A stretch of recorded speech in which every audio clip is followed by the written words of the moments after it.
Oh my God. We've had some fabulous, I already told, did you tell them about the flobinette and the No, claribout? I I already did. Okay. I'm Bill Edens. I'm the project manager for Here Projects, and this is my studio. What I'm supposed to do is I'm supposed to put everything together. At least that's the theory.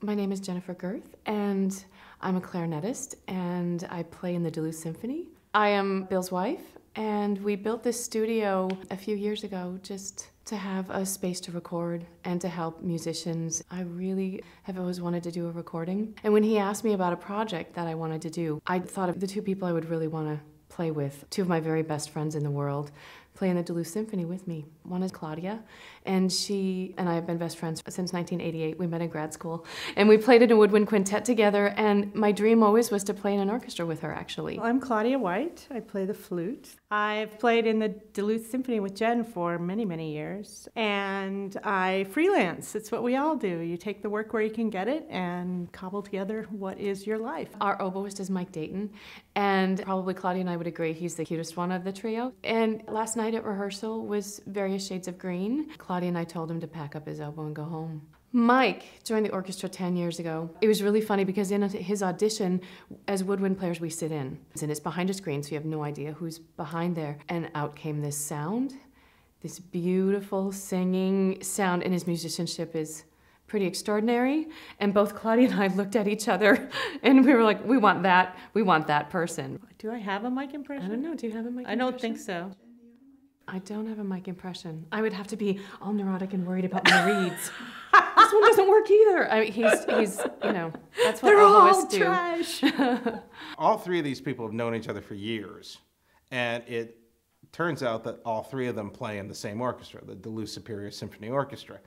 And when you're playing flute and oboe and clarinet, you kind of form this little triangle right in the beginning of the woodwind section. These are three of the most prominent voices that we have in an orchestra because they always have solo lines. So they always have to play together, and they've got to get along. You know orchestras where those three people don't get along.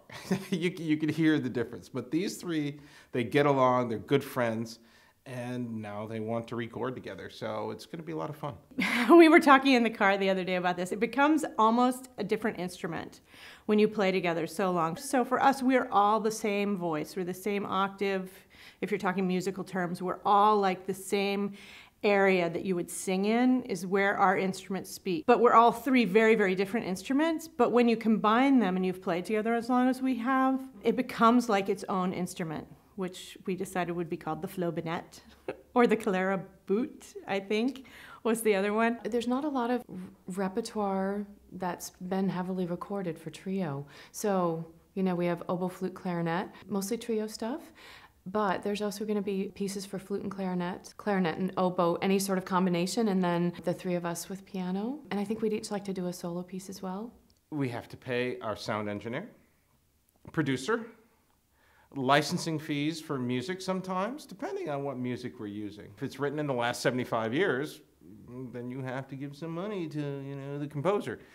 And we have to pay for duplication and for post-production and editing and all those things that get in between making music and putting out a CD. I don't think it's any big secret we don't make a ton of money, so this affords us the opportunity to make a CD together. We're playing these pieces because we like them and we want to. But I think this music deserves to be played and deserves to be heard, and, you know, it's just not.